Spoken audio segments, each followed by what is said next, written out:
కృపా కనికరమని కలిగినటువంటి మా ప్రభువ, ఎంతైనా నమ్మదగిన దేవుడివి ప్రభువాని మహాకృపను బట్టే మరి శ్రేష్టమైనటువంటి ఈ సమయాన్ని మీరు మాకు ఇచ్చినందుకు వందనములు స్తోత్రములు నాయన.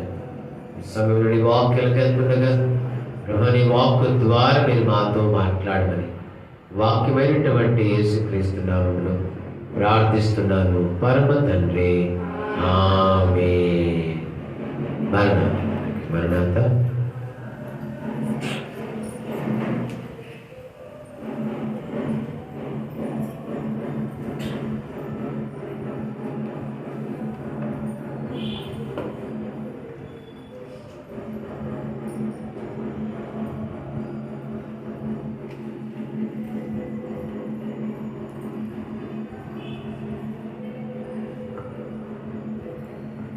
సంస్కారం అనేటువంటి ఈ క్రమాన్ని మనం చాలా నిష్టగా పాటించాలి. మరి భక్తి, విధేయత, భయము కలిగి సంస్కార విధిలో మనం పాలు పంచుకునేటువంటి వారిగా ఉండాలి. దీనికి విలువ తెలియనటువంటి వారిగా ఉంటున్నారు. దానికి అర్థం కావట్లేదు ఏంటో. అన్నిటికీ విలువిస్తుంటాం, కానీ దేవుని సన్నిధి, దేవుడిచ్చేటువంటి యొక్క సంస్కారపు విలువ ఇష్టానుసారంగా తీసుకుంటే అది మీకే మంచిది కాదు. కాబట్టి యోగ్యత కలిగి సంస్కారం విలువ తీసుకోవాలి. యోగ్యత అనేటువంటి విషయంలో మనందీ తెలుసుకోవాలి, మనందీ కూడా తెలుసుకోవాలి. కాబట్టి ఖచ్చితంగా సమయం పాటించాలి. ఖచ్చితంగా సంస్కారం విధిలో మనం పాలు పంచుకునేటువంటి వారిగా ఉండాలి. ఇష్టానుసారంగా ఏదో హోటల్లోకి వెళ్ళిపోయి టిఫిన్ చేసినట్టు, ఇంకేదో ఆకలి అయితే ఇంకేదో పొనుక్కొని తిన్నట్టు తీసుకుంటే అది మంచిది కాదు. ఎవరు నా భక్తికి హితమైన పునాది, ఎవరు నా కంటపు నెతే పాటలతో, ఎవరు నా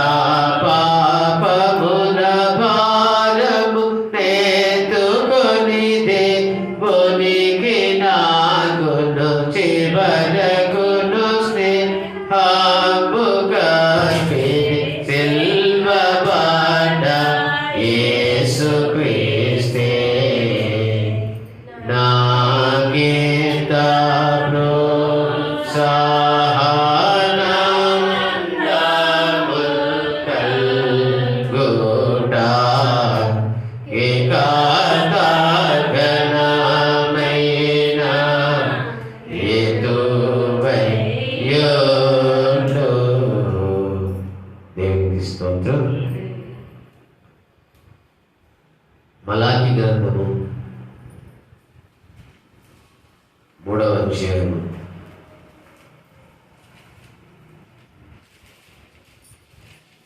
7వ వచనం నుంచి 10వ వచనం.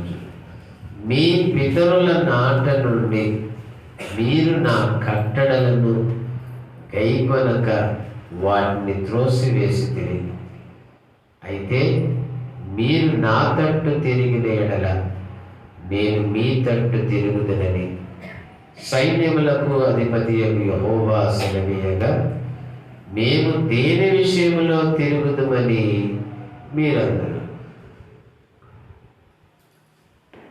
మీ మాటకి ఎలాగన్నారంటే, వా క్యా బాత్ హై. ఉదయకాలం కారులో వస్తున్నప్పుడు ఒక దైవజనుడు ఇలాగే వాక్యం వింటున్నాం, వస్తూ మరి ఆయన నోటి నుంచి కూడా ఏం మాట్లాడాడు బాబు, మర్చిపోయారా? సరే, కాబట్టి అంటే ఆ సమయానుకూలంగా ఆయన నోటి నుంచి ఒక మాట వచ్చింది. ఇప్పుడు ఈ మాట చదవగానే నాకు కూడా ఒక హిందీ పదం వచ్చింది. జాగ్రత్తగా ఈ మాట, మీ పితరుల నాటి నుండి మీరు నా కట్టడలను గైకొనక. ఎవరంటున్నాడు ఇక్కడ? మళ్ళా ప్రవక్తతో దేవుడు అంటాడు, ప్రవక్తతో, మలాకి ప్రవక్తతో. ఇక ఈ ప్రవక్త తర్వాత దేవుడికి ఎంత విసుగొచ్చిందంటే, వీళ్ళు చెప్తేమో కోపాలు వస్తాయి అమ్మా, చెప్తేమో కోపాలు వస్తాయి, చెప్పకుంటేమో పట్టించుకోరు. ఎలా? ఏమండి? చెప్తేమో కోపాలు వస్తాయి, చెప్పకుంటేమో ఇక దాన్ని పట్టించుకోరు. ఇక దేవుడు ఇక చెప్పడం మానేశాడు. ఇక 400 సంవత్సరాలు మానేశాడు, మాట్లాడడం మానేశాడు. ఎంత భయంకరం నిజంగా! మరి ఆ రోజుల్లో ప్రవక్తలు లేడు. ఇంకా అసలు ప్రవక్తలు ఉన్నా దేవుడు మాట్లాడడం మానేశాడు. కొన్ని సందర్భాల్లో ఎంతో ఆశగా దైవ సన్నిధిలో కూర్చొని కనిపెడుతుంటే అసలు మాట్లాడాడు దేవుడు. మాట్లాడు ఎంత అడిగినా మాట్లాడు. ఒక్కోసారి అలా కూర్చొని టక్కు మాట్లాడిస్తాడు. సరే, కాబట్టి ఈ మలాకి ప్రవక్త తర్వాత ఇక దేవుడు 400 సంవత్సరాలు మాట్లాడడం మానేశాడు. ఇంకా ఆ తర్వాత ఇక యేసుక్రీస్తు వారు మరి తండ్రిని పర్మిషన్ తీసుకొని, నువ్వు ఎంతకాలం ఇలా మాట్లాడుకుంటే ఎలాగా, నేనే వెళ్తాను ఇంకా అని మరి ఆయనే ఈ లోకానికి వచ్చాడు. కాబట్టి ఇక్కడ దేవుడు అంటాడు ఏమని? అయితే మీరు మీ పితరుల నాటి నుండి మీరు నా కట్టడలను గైకొనక వాటిని త్రోసివేసితిరి. అయితే మీరు నా తట్టు తిరిగిన ఎడల నేను మీ తట్టు తిరుగుదునని సైన్యములకు అధిపతి యెహోవా సెలవీయగా. దాన్ని పూర్తిగా లాక్ చేసేదాన్ని, పైన కింద లాక్ చేసి పెట్టేసి దాన్ని గడబెట్టేసి మొత్తానికి. నిజం చెప్తున్నాను. కాబట్టి నేను మీ తట్టు తిరుగుదనని సైన్యములకు అధిపతి యెహోవా సెలవీయగా మేము దేని విషయంలో తిరుగుదుమని మీరందరూ. దేవుడేమో మీ పితరుల నాటి నుండి మీరు నా కట్టడలను గైకొనక వాటిని త్రోసివేసితిరి. కానీ ఆయన కృపగల దేవుడు, దయగల రక్షకుడు, ఆయన కనికర సంపన్నుడు, దయామయుడు, ప్రేమామయుడు. మరి ఈ ప్రేమ మన మీద ఉన్న ప్రేమను బట్టి ఆయన మళ్ళీ ఏమంటున్నారంటే, మీరు నా తట్టు తిరిగిన ఎడల నేను మీ తట్టు తిరుగుదునని సైన్యములకు అధిపతి యెహోవా సెలవీయగా. వీళ్ళేమంటున్నారు? మేము దేని విషయంలో తిరుగుదామని మీరందరూ. మేము దేని విషయంలో తిరిగారు? సరే, మానవుడు దేవుని యొద్ద దొంగిలునా? మానవుడు దేవుని యొద్ద దొంగిలునా? అయితే మీరు నా యొద్ద దొంగిలితిరి. దేని విషయంలో? మేము నీ యొద్ద దొంగిలితిమని మీరందరూ 10వ భాగమును ప్రతిష్టార్పణలను ఇయ్యక దొంగిలితిరి. 10వ భాగమును ప్రతిష్టార్పణలను ఇయ్యక దొంగిలితిరి. ఈ జనులు నా యొద్ద దొంగిలుచునే ఉన్నారు, మీరు శాపగ్రస్తులై ఉన్నారు. ఏమంటారు ఇక్కడ దేవుడు? ఏమండి? నా బైబిల్లో మీ బైబిల్ ఒకటే ఉంది, అందరి బైబిల్ ఒకటే ఉందంటారా? ఏమండి? కాబట్టి అంటే దేవుడికి ఇచ్చేటువంటి అర్పణ సమర్పణ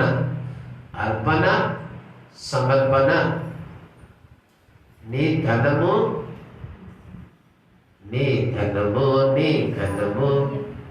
ప్రభు యేసుకే నీ దశమ భాగములు. కాబట్టి ధనము అంటే ఏంటి? అందరూ తెలిసింది. ఘనము అంటే దేహము. కాబట్టి కాబట్టి ప్రతిదీ కూడా అంటే దేవుడు ఇచ్చిందే తిరిగి దేవుడికి మనం ఇవ్వాలని కోరుతున్నాడు కదా. ఈ విషయాలన్నింటినీ మనం జాగ్రత్తగా అర్థం చేసుకోవాలి. దేవుడికి నీకు అసలు ఇవ్వలేదు దేవుడు అన్నప్పుడు ఇవ్వాల్సిన పని లేదు. దేవుడు ఏమంటాడు, నీకు ఇచ్చిన దాంట్లో తీసుకొచ్చి నాకు ఇవ్వాల్సింది నాకు ఇవ్వు. కాబట్టి ఈ జనులందరూ నా ఇందులో దొంగిలించి ఉన్నారు, మీరు శాపగ్రస్తులే ఉన్నారు నా మందిరములో. అసలైన పాయింట్ ఇప్పుడు ఇది. ఎందుకు ఇమ్మంటున్నాడు దేవుడు? అమ్మా, దశమ భాగాన్ని ఎందుకు ఇమ్మంటున్నాడు? బయట తాకట్టు పెట్టినా, డబ్బు అప్పు తెచ్చుకున్నా ఎంతో కొంత వడ్డీ ఉంటుంది. 3 రూపాయల, 5 రూపాయల, ఒక్కోసారి 10 రూపాయలు. కొంతమంది ఏదో డైలీ ఫైనాన్స్ అంటారు, చాలా భయంకరంగా అసలు. ఎందుకంటే ఒక్కోసారి మేము తీసుకుంటాం కాబట్టి అవసరం లేదు. కాబట్టి ఇప్పుడు వాడు ఏం చేస్తాడు, ఖచ్చితంగా ఆ వడ్డీని వసూలు చేసుకుంటాడు. ఖచ్చితంగా ముందే రాయించుకుంటాడు, బాబు దీనికి ఇంత అని చెప్పేసి. ఎందుకంటే వాడు ఇచ్చాడు కాబట్టి వాడికి ఏమి ఇవ్వాలంటే దానికి వడ్డీ కట్టి ఇవ్వాలి. మరి దేవుడు నీకు ఇస్తున్నప్పుడు నువ్వేం చేయాలి? దేవుడికి అది ఇవ్వాలి. ఎందుకు ఇవ్వాలి అంటే, నా మందిరములో ఆహారం ఉండినట్లు 10వ భాగమంతియు మీరు నా మందిరపు నిధిలోనికి తీసుకొని రండి. మీరు నా మందిరపు నిధిలోనికి, దేవుని నువ్వు బ్యాంకులో వేసుకొని దాచిపెట్టుకోవడం కాదు. నువ్వేం చేయాలి? దేవుడికి ఇవ్వాల్సింది మందిరపు నిధిలోనికి తీసుకొని రండి.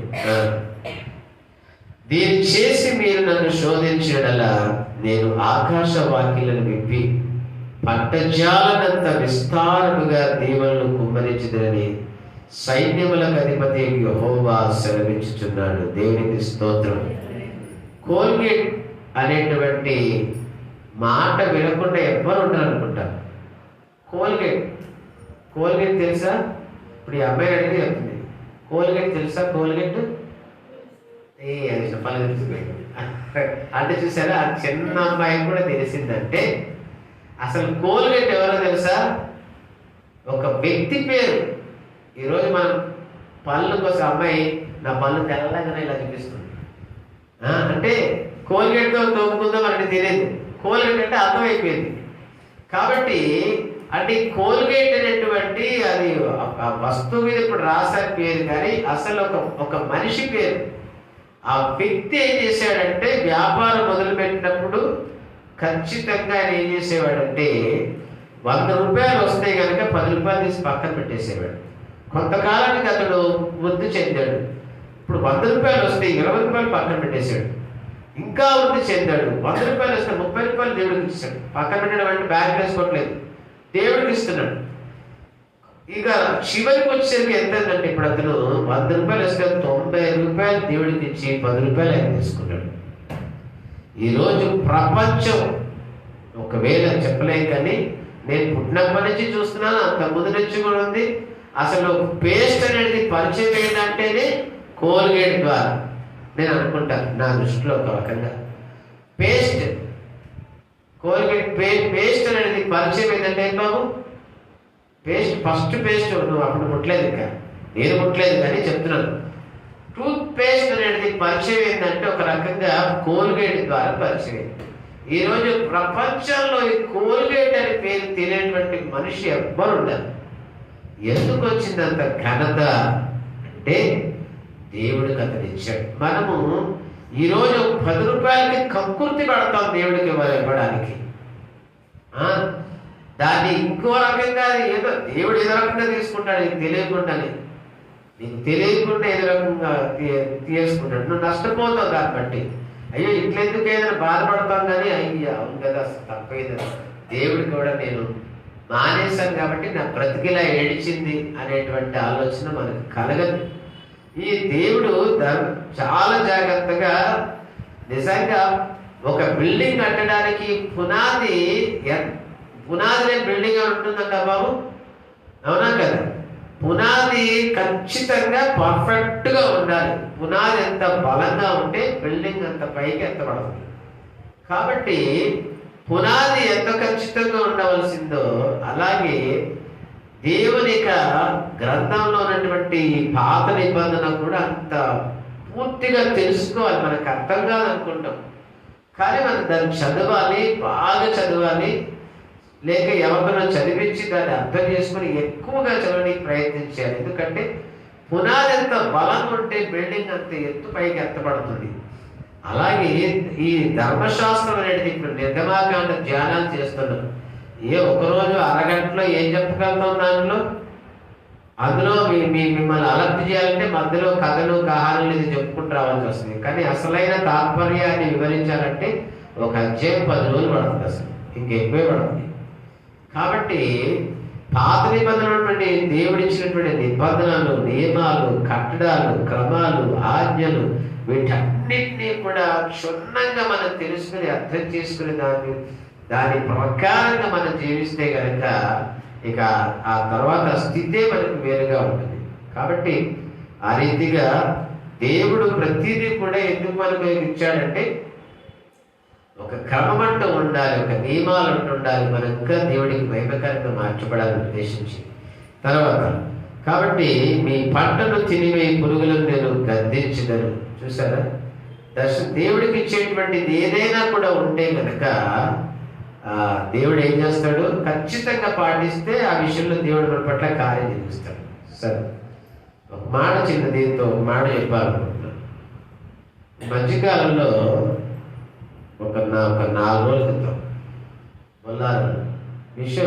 కొన్ని విషయాలు యథార్థ సంఘటనలు మన జీవితానికి ఒక గుణపాఠాలుగా తెలియజేస్తుంటారు ఒకసారి. సరే, అమ్మగారు ఆ రూమున్న పక్క దగ్గర మామూలుగా ఈ గిన్నెల కడవలు ఇక్కడ ఉన్నారు. నిలబడబోతున్నారు అక్కడ. నేను అన్నాను, జాగ్రత్త జాగ్రత్త, ఎందుకంటే అక్కడ నీళ్లు తడిసి కొద్దిగా పాకుల్లాగా, దాన్ని ఏమంటారు? తెలంగాణలో పాకులు అంటారా? ఆంధ్రలో ఏమంటారు? ఏమంటారమ్మా? నాసేనా? అవునా కదా, ఉంటుంది. జాగ్రత్త అమ్మా అని అన్నాను. ఆవిడ జాగ్రత్త పడ్డారు. అంటే ఆవిడ్ని జాగ్రత్త చేసిన తర్వాత నేను మళ్ళీ అటు పని చేయడానికి అలా వెళ్ళి ఇలా వస్తున్నాను అంతే. ఆవిడ జాగ్రత్త పడ్డారు. ఆవిడ్ని జాగ్రత్త పెడతావా అని చెప్పేసి నన్ను పడగొట్టేసింది.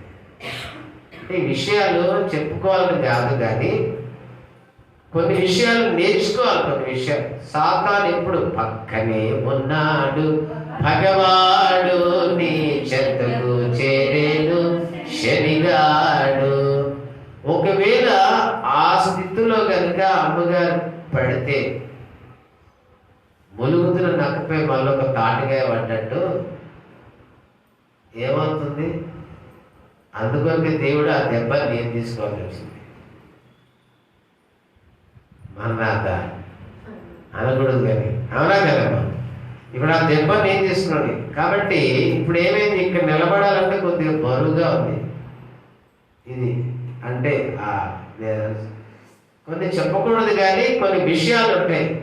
కాబట్టి మన ఆత్మీయ జీవితంలో కొన్ని విషయాలు, దేవుడి విషయంలో మనం అశ్రద్ధ కలిగి ఉన్నప్పుడు, లేక దేవుని కొరకు ఇంకా బలంగా మనం పనిచేయాలి అనేటువంటి ఆలోచన కలిగినటువంటి స్థితిలో సాతాను ఎప్పుడు పక్కనే ఉంటాడు. బాప్తిజం తీసుకున్నటువంటి అంటే రక్షణ పొందినటువంటి వారికి దేవదూతలు ఏ రీతిగా పక్కన ఉంటారో, అలాగే దురాత్మలు కూడా, సాతానిక దూతలు కూడా అవి మాటు వేసి ఉంటాయి. కేటు వద్ద దేవదూతల కాటు ఉన్నది, అది దాటి దయ్యాల గుంపు రాకున్నది, రాలేకున్నది. కావలి గల విశ్వాసి కలత పడకుమి, కావలి గల విశ్వాసి కలత పడకుమి, కావలి గల విశ్వాసి కలత పడకుమి, మదది కలత పడకుమి. దేవునికి స్తోత్రం. కాబట్టి గేటు వద్ద దేవదూతల ఘాటు ఉన్నది, అది దాటి దయ్యాల గుంపు రాలేకున్నది.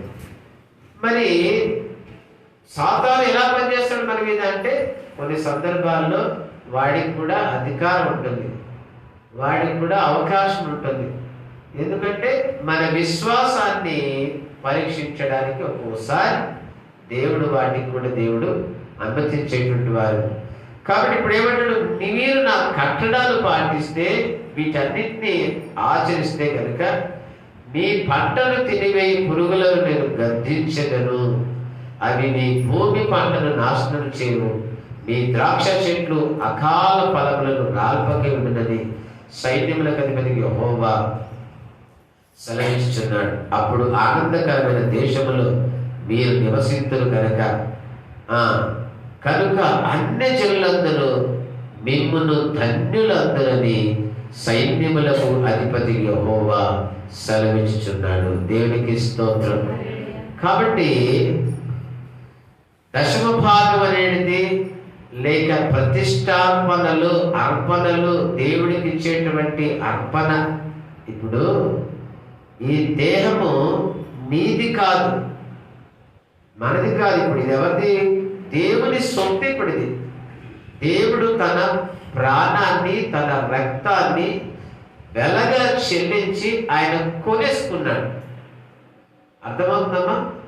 మన ప్రాణాన్ని, మన దేహాన్ని, ఈ ఆత్మ నశించకూడదు, నిత్య నరకంలో వెళ్ళకూడదు. ఎందుకంటే ఇప్పుడు ఈ ఆత్మ సాతాను బంధకంలో, సాతాను యొక్క చెరలో ఉంది మనం రక్షణ పొందుకోనంత వరకు. కాబట్టి ఇప్పుడు వాడి నుంచి విడిపించుకోవాలంటే ఆయన వెల చెల్లించాలి. సాతానికి ఏ వెల చెల్లిస్తాడు ఇప్పుడు ఆయన? ఎందుకంటే ఈ లోకరాజ్యాలన్నీ కూడా నావే అన్నాడు. లోకంలో ఉన్న సంపద ఇదంతా కూడా సాతానిక చేతిలో ఉంది. కాబట్టి ప్రభువునే శోధించడానికి వచ్చాడు. ఇదిగో ఈ లోకరాజ్యాలన్నీ నావి, నీకు ఇస్తాను, నీవు నాకు సాగిలపడి, నువ్వు నాకు సాగిలపడితే ఈ లోకరాజ్యాలని నీకు ఇస్తానని చెప్పేసి. అంటే పాపముతో ఉన్నటువంటి ఇప్పుడు ఈ లోకమంతా కూడా సాతానిక ఆధీనంలో ఉంది. ఇప్పుడంటే ఇదంతా వాడి ఆస్తి. ఇక వాడికి ఏమిచ్చి తీసుకుంటామని దేవుడు అందుకొరకు ఏం చేస్తాడు? తన ప్రాణానికి ప్రాణం వెలగా చెల్లించాడు. దేవుడు సర్వ మానవులందరినీ కూడా దేవుడే సృష్టించాడు. కాబట్టి ఇప్పుడు ఆయన ఏం చేశాడంటే తన ప్రాణాన్ని వెలగా చెల్లించి తీసుకున్నాడు. వెలగా చెల్లించడం అంటే ఆయన సాతాను దగ్గర నుంచి ఇప్పుడు కొనేసుకున్నాడు. తన ప్రాణాన్ని, తన రక్తాన్ని వెలగా చెల్లించాడు. కాబట్టి దేవుడి యొక్క ఈ నిబంధనలు, ఈ కట్టడాలు కూడా, ఈ దశమ భాగమని, ప్రతిష్టార్పణలని, ఇవన్నీ కూడా ఎందుకంటే కొన్ని నియమాన్ని మనం పాటించాలి, తెలుసుకోవాలి. చూడండి, నా మందిరములో ఆహారం ఉండినట్లు 10వ భాగం అంతయు మీరు నా మందిరం నిధిలోకి తీసుకోనండి.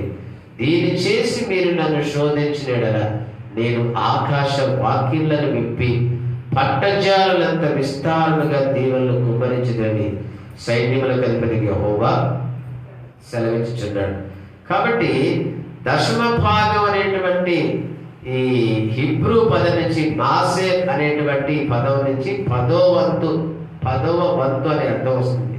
కాబట్టి దేవుని ధర్మశాస్త్రంలో ఇశ్రాయేలు తమ భూమి పంటలో, పశువుల రాబడిలో దేవుడు తమను దీవించాడన్న సత్యాన్ని గుర్తించి 10వ వంతును ఆయనకు అర్పించారు. ఖచ్చితంగా. ఎందుకంటే ఈ నిబంధన ఎందుకు పెట్టాడంటే, మిమ్మల్ని నేను దీవిస్తాను, అయితే మీకు ఇచ్చిన దాంట్లోంచి 10వ వంతు తీసుకొచ్చి నా మందిరపు నిధిలోనికి తీసుకురండి.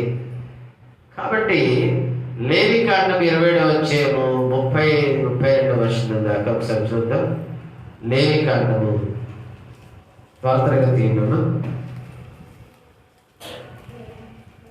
లేవికాండము 27వ అధ్యాయము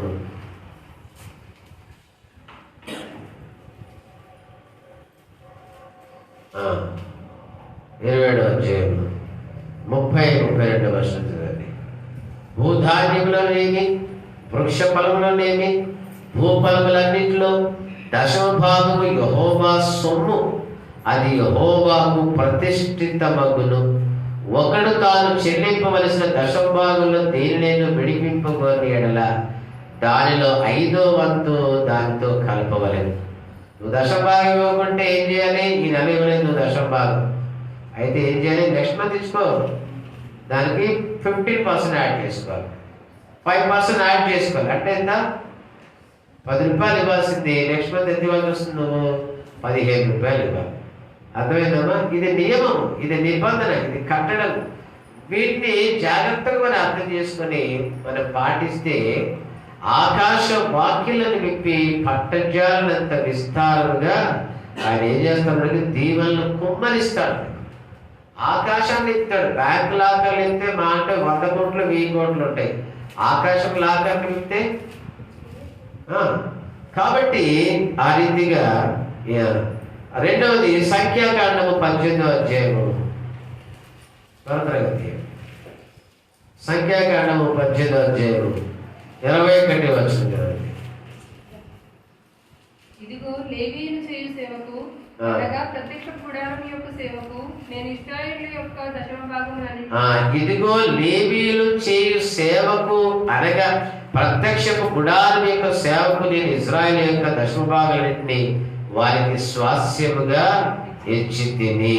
దేవునికి స్తోత్రం. కాబట్టి దేనికి నిబంధన పెట్టాడంటే యాజకులు ఉన్నారు, సేవకులు ఉన్నారు. లేవి గోత్రం, ఒక గోత్రాన్ని దేవుడు ఎన్నుకొని ఏర్పాటు చేశాడు. వారు పోషింపబడాలి, వారు ద్వారా మందిరము కొన్ని అవసరతలు జరగాలి, మందిరంలో కార్యక్రమాలు జరగాలి. వీటన్నిటి అవసరత కొరకు ఈ అర్పణలు ఖచ్చితంగా ఇవ్వాలని ఒక ఆలోచన దేవుడు పెట్టాడు.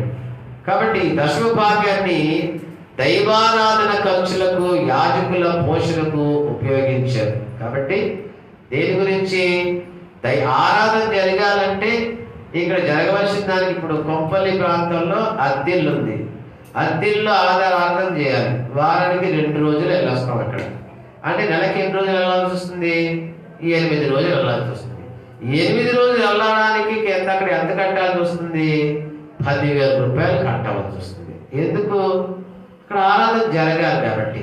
మరి ఇప్పుడు ఈ ఖర్చు ఎంత ఎవరిది? పాస్టర్ గారిగా డ్యూటీ లేదు. పాస్టర్ గారి డ్యూటీ ఏంటి? దేవుడి డ్యూటీ, దేవుడి పని. కాబట్టి పాస్టర్ గారు డ్యూటీ చేశారా, డ్యూటీ చేయలేదా, ఇది సమస్య కాదు. ఇది నిబంధన, ఇది నియమము, ఇది కట్టడ.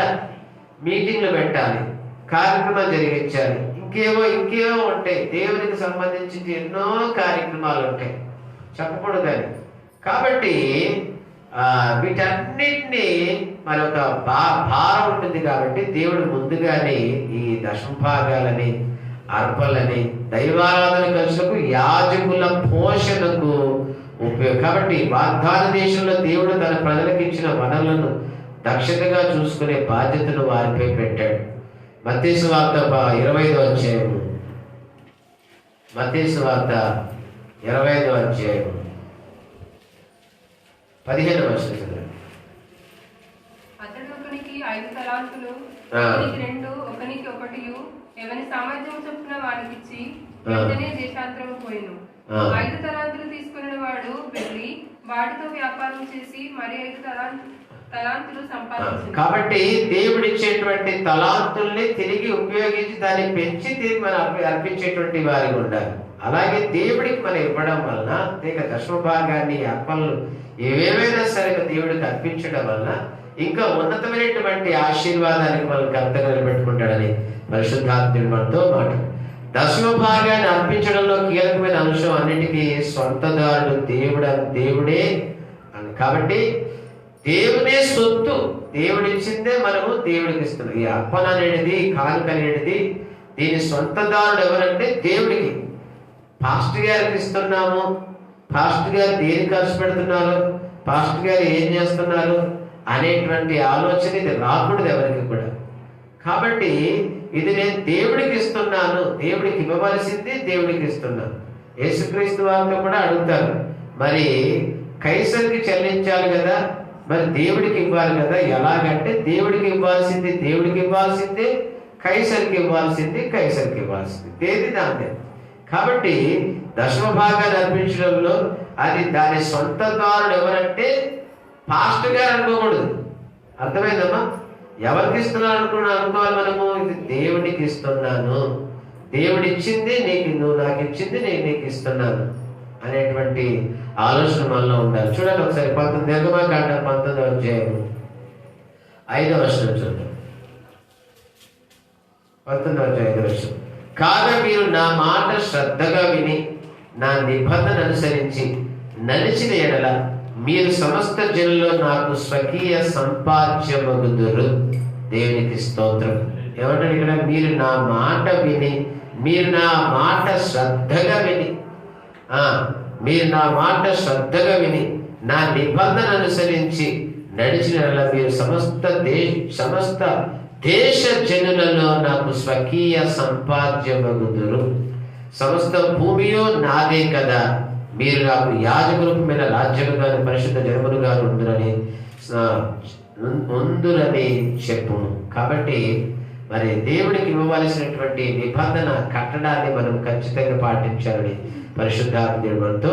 అలాగే ఇంకో మనం వాక్యం చూసుకుందాం. ఈ దావీదు కీర్తన 24వ అధ్యాయం 1వ వచనం. భూమియు దాని సంపూర్ణతయు లోకమును దాని నివాసులను యెహోవాయే. భూమియు దాని సంపూర్ణతయు లోకమును దాని నివాసులను యెహోవావే. యెహోవావే. మరి దేవుడికి ఇవ్వడానికి మనము మరి నిర్లక్ష్యం చేస్తే, బద్దకిస్తే, మరి దొంగలు అనుకుంటే ఇంకేమంటారని? అవునా కదా? కాబట్టి ఖచ్చితంగా ఎప్పుడైతే ఆ క్రమాన్ని పాటిస్తాం, ఈరోజు ప్రపంచ దేశాల్లో ఇజ్రాయెల్ ప్రజలు ధనవంతులు, జ్ఞానవంతులు, సౌందర్యవంతులు. అక్కడ మగవాళ్ళని చూసిన ఆడవాళ్ళే అనుకుంటారు, ఆడవాళ్ళని చూస్తే ఇంకా దేవకన్యల్లా ఉంటారు. అంటే చెప్తున్న విషయం మీకు విషయం చెప్పమంటారా? సైన్స్ ప్రకారంగా చూస్తే ఆడవాళ్ళ కన్నా మగవాళ్ళే అందగాలంట. ఏమంటా బాబు? మోషే మరణాథ చూసావా, ఆయన ఒప్పుకుంటాడు అందగా ఫస్ట్. కాబట్టి ఎలా చెప్పమంటారా? కోడి పెట్ట అందంగా ఉంటుందా, కోడి పుంజ అందంగా ఉంటుందా? చెప్పండి. ఇది మరణాథ అడుగుతామా? తెలుసా? అవునా కదా? అర్థమైందమ్మా? నెమలి అందంగా ఉంటుందా, ఇంకోటి ఉంటుంది. ఆడమగల తేడా చూస్తే కనుక నెమలి దాన్ని ఏమంటుంది కానీ మగది దీనికన్నా అందంగా ఉంటుంది. ఆడదానికి ఇది రాదు, పురిగిప్పడం రాదు. దానికి ఇంకేమంటారు? అవి చిన్నప్పుడు పుస్తకాలు పెట్టుకున్నారా? ఆ నెమలికలే అవే పుస్తకాలు పెట్టుకున్నారా లేదా? పెట్టుకున్నారా లేదు? మీరు పెట్టుకున్నారు. మీ కాలం లేదే ఇప్పుడు ఇచ్చిరమ్మా, కొన్నారా లేదా? నెమలికలు కొనలేదా? అసలు దొరుకుతాయి కదా ఇప్పుడు, కోడికలు దొరుకుతాయి ఇప్పుడు. కాబట్టి సరే జాగ్రత్త. అవునా కదా? రైట్. పులిని చూడండి, సింహాన్ని చూడండి అమ్మా. ఇప్పుడు మీరు ఒప్పుకుంటారా? ఎవరన్నారు? కాబట్టి మగవాళ్ళే. ఎందుకంటే పురుషుడు దేవుడు సృష్టించినటువంటి పురుషుడు తన పోలికలో. సరే అవన్నీ పక్కన పెడదాం. పురుషుణ్ణి దేవుడు తన స్వహస్తాలతో సృష్టించాడు. తన పోలికలో, తన స్వరూపంలో, తన మహిమనిచ్చి, తన స్వాస్యాన్ని ఇచ్చి. అంటే ఇప్పుడు పురుషుడు ఎవరు? దేవుడే. అవునా కదా? మరి స్త్రీ ఆయన పక్క ఒక ఎముక తీసి నారి అని ఏర్పాటు చేశాడు. సరే, కాబట్టి చదవ ఒకసారి కదా. భూమియు దాని సంపూర్ణతయు లోకమును దాని నివాసులను యెహోవావే. దేవుడివి. మనం కూడా దేవుని వారిని. దేవుడు మనల్ని కూడా దేవుడు సృష్టించాడు. కాబట్టి ఇప్పుడు మనం ఎలా ఉండాలి? మనం ఎలా ఉండాలమ్మా? మనం దేవుని బిడ్డల్లా ఉండాలి, దేవుని వారసులా ఉండాలి, దేవుని ప్రతిరూపం కలిగిన వారి ఉండాలి, దేవుని లక్షణాలు కలిగిన వారికి ఉండాలి, దేవుని పోలిక మనలో కనబడాలి. దేవుని పోలిక కనబడకుంటే ఏ పోలికున్నట్టు? దయ్యం పోలిక. సైతాన్ గడాడు చూపులోనే సైతాన్ కనబడుతుంది. కొందరు ప్రవర్తన తెలిసిపోతుంది. అసలు ఎంత భయంకరంగా ఉంటారు. అమ్మో, కాబట్టి అదే దేవుని పోలిక అంటే ఎలా ఉంటారమ్మా? ఎలా ఉంటుంది చెప్పండి? దేవుని పోలిక అంటే ఎవరేమన్నా కూడా ఏమీ అనదు. ఏదో పాట గుర్తుకు రావట్లేదు నాకు. ఏమి అన్నను నీవు అని ఏమీ అనవద్దు. నిన్నెవరైనా ఏమి అన్నను నీవు ఏమీ అనవద్దు. అది దేవుని పోలిక. సరే, కాబట్టి సమయం మనకి అసలు లేదు, కానీ అందులో ఈ దశమ భాగాలు చెప్పినట్టు మాత్రం అందరికి చాలా మందికి ఇట్లా మండుతుంటది. ఇట్లా అసలు చెప్పొద్దు అంటారు, చెప్పకూడదు, అడగదు. దైవజనులు దేవదాసాయి ఎవరిని అసలు అడగకూడదు. కానీ ఇది నియమం, ఇది చెప్పే బాధ్యత. ఇది చెప్పకుంటే నువ్వు దొంగడివే. నువ్వు అవునా? ఇది చెప్పకుంటే కనుక, ఇది తెలుసుకోకుంటే, ఇది పాటించకుంటే మనం ఎవరమంటే మనం దొంగలమే. సరే, నేను చిన్న మాట చెప్తాను. సంఘటన బట్టి లేటుగా వచ్చినా బాధపడద్దు. మనము డబ్బులు అంటే కొద్ది బాధ వదిలేద్దాం. మనం కూడా దేవుడి సొత్తే. ఏమా? మనం ఎవరండి? మనం దేవుని సొత్తు. మనం అవునా కదా? ఆ సొత్తుని, ఆయన సొత్తు ఆయన రోజు రమ్మంటలేడు, వారానికి ఒక్క రోజు, ఆదివారం రోజు. ఎన్ని గంటలకి? అది సంస్కారం అన్నప్పుడు 7:30, మిగతా రోజులు 8 గంటలకి. కాబట్టి ఇప్పుడు ఆయన సొత్తు అయినటువంటి మనము ఆయన సొత్తుని తీసుకెళ్ళి ఏం చేయాలి? ఆయన సన్నిధిలో, ఆయన దగ్గర మనం పెట్టే బాధ్యత. దీన్ని తీసుకొచ్చి ఆయన సన్నిధిలో పెట్టే బాధ్యత. ఆయన తీసుకొచ్చి పెట్టడం వల్ల ఆయన ఏం చేస్తాడు? ఆయన ఇంకా దాన్ని చక్కమరుస్తాడు. ఇంకా దానికి ఆరోగ్యం ఇస్తాడు, బలం ఇస్తాడు, శక్తిని ఇస్తాడు, ధైర్యం ఇస్తాడు, జ్ఞానం ఇస్తాడు, ఇంకే ఆశీర్వదిస్తాడు, సమృద్ధిని ఇస్తాడు, సంతోషం ఇస్తాడు, సమాధానం ఇస్తాడు. ఇవన్నిటినీ కాదని మనం బయట పెడితే అవన్నీ పోతాయి. మీకు అర్థమైందమ్మా పాయింట్? అర్థమైందా బాబు? అర్థమైందా? మనము దేవుడి సొత్తు కదా. మనము, నీవు నీ సొత్తు కాదు. నువ్వెవరివి?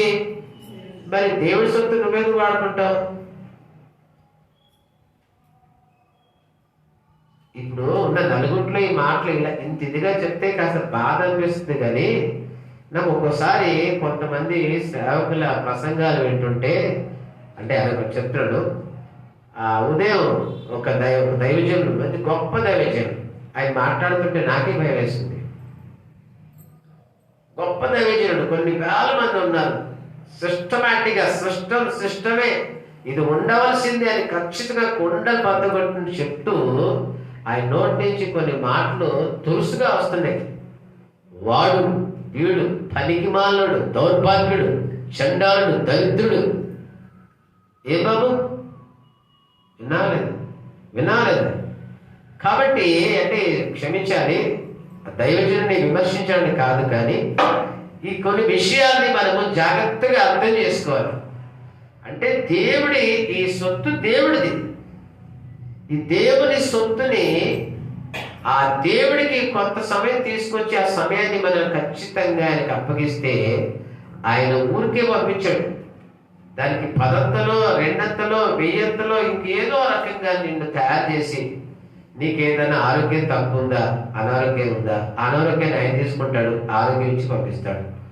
అప్పులున్నాయా, భారం ఆయన తీసుకుంటాడు, ఆ లేమిని తీర్చి నీకు పంపిస్తుంటాడు. ఆ ఇంట్లో సమాధానం లేదా, అసమాధానాన్ని ఆయన తీసుకుంటాడు, సమాధానం నీకు ఇచ్చి పంపిస్తాడు. అంటే ఏదైనా సరే నీకు ఇష్టం లేని, నువ్వు మోయలేంది, నీకు భారంగా ఉన్నది, నీకు బాధగా ఉన్నది, అది ఏదైనా ఉంటే ఆయన తీసుకుంటాడు. కాబట్టి ఏం చేయాలి? మనము దొంగలించే వారిగా ఉండకూడదు. ఆయన ఆ సమయాన్ని కూడా మనం దొంగలించకూడదు. తర్వాత ఈ దేహం ఆయనది కాబట్టి దాన్ని మనం ఏ విధంగా పవిత్రంగా, పరిశుద్ధంగా ఆయనకు అప్పగించాలి. ఈ విధంగా ప్రతి విషయంలో కూడా మనం ఆలోచించేటువంటి వారికి ఉండాలి. కాబట్టి మనుషులను ఆయనే సృష్టించారు. వారు పీల్చుకునే ప్రతి ఊపిరి ఆయన ఇచ్చినదే. ఎందుకు అంటే ఇంకా వివరంగా నేర్చుకోవాలనే కదా తపన. వివరంగా ప్రతి ఒక్కరు కూడా దేవుని గొప్ప ఆశీర్వాదం పొందినటువంటి వారిగా ప్రతి కుటుంబం కూడా దీవింపబడాలి, ఆశీర్వదింపబడాలి. అనేటువంటి ఉద్దేశించి మనం ఏం చేయాలంటే ఇది ఒక పాఠశాలగా తీసుకోవాలి. అర్థమవుతుందమ్మా? ఇది ఒక దేవుని పాఠశాలగా మనం దీన్ని తెలుసుకుని ఈ పాఠశాలకి ఎలా రావాలి? ఒకటి, ఖచ్చితంగా సమయం పాటించాలి, సిస్టమేటిక్గా ఉండాలి, క్రమ పద్ధతిగా ఉండాలి, డిసిప్లిన్ మెయింటైన్ చేయాలి, యూనిఫామ్ మెయింటైన్ చేయాలి. తర్వాత ఇక్కడ చెప్పే ప్రతి పాఠాన్ని కూడా నేర్చుకొని దాన్ని మన జీవితానికి అన్వయించుకోవాలి. అన్వయించుకుంటే మనము దేవుని పోలికలోకి మనం మార్చబడడానికి అవకాశం ఉంటుంది. అందుకొరకే తాపత్రయం. ఎందుకు ఈ 2 బైబిల్ పక్కన పెట్టుకున్నాను నేను? ఇదొక బైబిల్ ఉంది, ఇది ఒకటి ఉంది. ఇది వివరణాత్మకంగా ఇంకా పూర్తిగా మేధావులు మరి దాన్ని ప్రతి వాక్యాన్ని కూడా అర్థమయ్యే రీతిగా వివరిస్తూ విశ్లేషిస్తూ మనకి అందించారు. కాబట్టి ఇప్పుడు దీన్ని ఇంకా మీకు లోతుగా మీకు అర్థం చెప్పడానికి, కాబట్టి నేను ఏమంటాడు అక్కడ, మనుషులను ఆయన సృష్టించాడు. మనం సృష్టించింది కూడా ఆయన. నీకు వికారంగా పుట్టించాడా? ఏమన్నా మనం అందరం కూడా అందంగా ఉన్నాం, చక్కగా ఎంత హ్యాండ్స్, అందరం హ్యాండ్స్. ఎవరు కూడా అందహీనులుగా అంటారా? అంగహీనులుగా ఉన్నారా? ఎవరు లేరు. అందరూ అందంగా ఉన్నాం, చక్కగా ఉన్నాం. ఇంకా ఆయన సన్నిధిలో, ఆయన సావాసంలో ఉంటే కనుక ఇంకా ఆయన పోలికలో, ఆయన స్వారూప్యములో ఆయన మహిమను పొందుకుంటాం. ఆయన స్వాస్యాన్ని ఏదైనా సరే నిత్య పరలోకంలో ఉన్న ప్రతి దానికి హక్కుదారుడుగా మనం తయారవుతాం. అందుకొరికి మాటలు చెప్తున్నాను. మాటలు ఎందుకు అంటున్నాం? టైంకి రండి, కానుకలు ఇచ్చుకోండి, ప్రార్థన చేయండి, పుస్తకాలు లేకుండా రాకండి, క్రమ పుస్తకాలు పెట్టుకోండి, పాటల పుస్తకాలు పెట్టుకోండి, ప్రార్థన చేయండి, వాక్యం చదవండి, తయారవ్వండి. మీరు తయారు కావాలి. మనందరం ప్రతి ఒక్కరు కూడా దేవుడికి పనికొచ్చే పాత్రలుగా, పనిముట్లుగా, సేవకులుగా, పరిచారకులుగా, సువార్థికులుగా ఏదో రీతిగా దేవుని కొరకు మనం ఉపయోగపడాలి. పనికొచ్చే వారిగా తయారు కావాలి. మరి పనికొచ్చే వారికి మనం తయారు కావాలంటే ఏం చేయాలి? ప్రతి ఆదివారము లేక కుదిరితే కనుక జరిగేటువంటి ప్రతి ప్రార్థనలో కూడా మనం ఏకీపిస్తుంటే దేవుడికి పనికొచ్చేటువంటి వారికి మనము తయారవుతాం. కాబట్టి ఆ రీతిగా, కాబట్టి ఎవరికి దేవుడిచ్చినది కాక వేరే దేవుడిచ్చినది కాక వేరే ఏమి ఉండదు. అంటే అన్ని దేవుడు. చూడండి, యోబు గ్రంథం 1వ అధ్యాయము 21వ వచనం చూద్దాం ఒకసారి. 1వ అధ్యాయం ముగించేస్తాను. ఇంకా యోబు 1వ అధ్యాయం 21వ వచనం. నేను నా తల్లి గర్భం నుండి దిగంబరినే వచ్చి తిని దిగంబరినే అక్కడికి తిరిగి వెళ్ళను. యెహోవా ఇచ్చెను, యెహోవా తీసుకొనెను, యెహోవా నామమునకు స్తుతి కలుగును గాక. దేవునికి స్తోత్రం. కాబట్టి ఈ లోకంలోకి వచ్చిన తర్వాత మనం ఎలా వస్తాము? ఆస్తులు వెంటబెట్టుకుని వస్తామా? ధనాన్ని, నెక్లెస్లు ఎప్పుడైనా పుట్టారా పిల్లలట్లా? నెక్లెస్లు వేసుకొని, ఇంకా బంగారాలు వేసుకొని, ఇంకేమైనా వేసుకొని, ఒక వేలు ఎక్స్ట్రా ఉంటేనే ఇంకేదో అంటారు, ఒక కన్ను ఎక్స్ట్రా ఉంటే ఇంకో రకంగా మాట్లాడతారు, వింత జంతువులా చూస్తారు. అవునా కదా? కాబట్టి దేవుడు మనం ఈ లోకంలో చూడండి ఏమంటే అక్కడ, నేను నా తల్లి గర్భం దిగంబరినే వచ్చి తినే దిగంబరిని అక్కడికి తిరిగి వెళ్ళేదాను. అంటే దిగంబరిగా వచ్చాము, తిరిగి దిగంబరులుగా ఇక్కడికి వెళ్ళిపోతాం. అంటే ఈ లోకంలో వచ్చిందంతా కూడా దేవుడు మనకి ఇచ్చిందే. కాబట్టి ఆ రీతిగా నీకు ఆరోగ్యాన్ని ఇచ్చాడు, నీకు ఆనందాన్ని ఇచ్చాడు. లేదా నీకు ఏదైనా కొద్దు ఉంది, కొరత ఉంది, సమస్య ఉంది, బాధ ఉంది, భయం ఉంది, ఇబ్బంది ఉంది, అప్పుడు నీ భారవంతు తీసుకొచ్చి ఆయనకు అప్పగించమంటున్నాడు. నీ భారము, నీ కష్టాన్ని తీసుకొచ్చి ఆయన ముందు ఒప్పుకుంటే, ప్రభువా నేను తట్టుకోలేకపోతున్నాను, ఇది తీసే ప్రభా, ఆయన దగ్గరికి వచ్చి అడిగితే ఆయన ఏం చేస్తాడో నీకున్న భారాన్ని ఆయన తీసుకుంటాడు. నీకు కావలసినటువంటి దీవెన, ఆశీర్వాదాలు ఆయన మనకు ఇచ్చేవారు ఉంటారు. యోహాను సువార్త 3వ అధ్యాయం 20వ వచనం. 2 వాక్యాలు చదువుకొని మనం చేసుకుంటాం. యోహాను సువార్త 3వ అధ్యాయం 27వ వచనం చదవండి.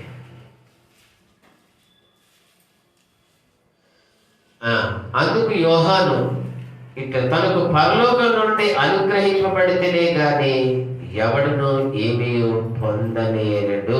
దేనికి స్తోత్రం. ఏమంటాడు ఇక్కడ యోహాను?